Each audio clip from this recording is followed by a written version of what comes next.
ہم سب باتیں کرتے ہیں، دعائیں کرتے ہیں، پلان بناتے ہیں، لیکن ایک وقت ایسا ہے جب خدا بولنا چاہتا ہے اور ہم خاموش نہیں رہتے۔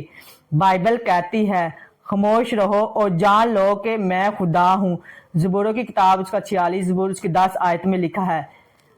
ہم اکثر خدا سے بات کرتے ہیں مگر اسے سننا بھول جاتے ہیں۔ کبھی کبھی خدا ہمارے خاموش لمحوں میں سب سے زور سے بولتا ہے، لیکن اگر ہم مصروف شور میں یا شکایت میں گم ہوں تو اس کی آواز دل تک نہیں پہنچتی۔ آج ایک لمحہ نکالو، کچھ نہ بولو، صرف خاموشی میں خدا کی حضوری میں بیٹھو اور تمہیں وہ بات سنائے گا جو کوئی اور کبھی نہیں بولتا۔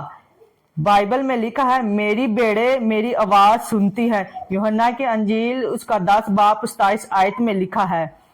اگر آپ بھی چاہتے ہیں کہ خدا کی آواز آپ کی زندگی میں گونجے تو لائک کریں، سبسکرائب کریں اور کومنٹ میں خدا میں سننا چاہتا ہوں لکھیں۔ آمین۔ خدا ہم سب کو بڑی برکت دے۔